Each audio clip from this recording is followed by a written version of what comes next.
นเงินทองได้มานำอยู่บ่สวยแหวนเงินทองก็ได้มา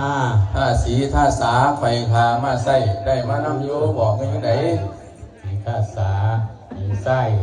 ได้มาครบทั้งใหญ่ทั้งเข่าทั้งเล็กน้อยผู้สาวผู้นั้นละได้มาครบสุดยางหมดละอันว่าโรคค่าไข่วัดไอไข่ป่วยเจ็บอดแอดแนวมุ้ยเอามานำอยู่ตีโอ้ยแนวพอดีพวกคำพวกคุ้นพวกไข่พวกเจ็บพวกหนาวพวกวนสบายว่าได้เอามาน้ำดอกแนวกัน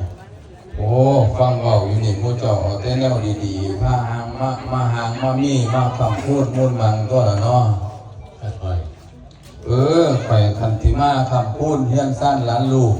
ก็ให้ทุกงานให้ฟังเด้อไทยสิกล่าวถาม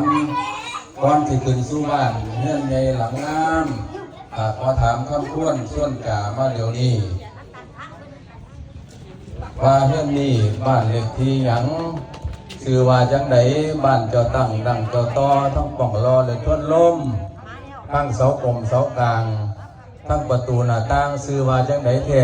ให้เจ้าแปลมาให้ได้ให้ขยายคำบอกท่านจะบอกว่าได้ให้ขึ้นบ้านเก่าหลังเจ้าเสด็จอยากปูจักซื้อบ้านซื้อเรือนวันดีแม่นละขน่อยโอ้ฟังดื้อวันนี้วันพระเจ้าสามโพธิสมภารวันนี้วันพระเจ้าป่าพานผู้สาโหดวันนี้วันพระเจ้าโหดสัตนิกรวันนี้วันแม่นักธรณีบทข้ามปู่ไว้พระเกี่ยวแก่ไทยว่ามองมีอยู่สวัสดีวันนี้พระญาติ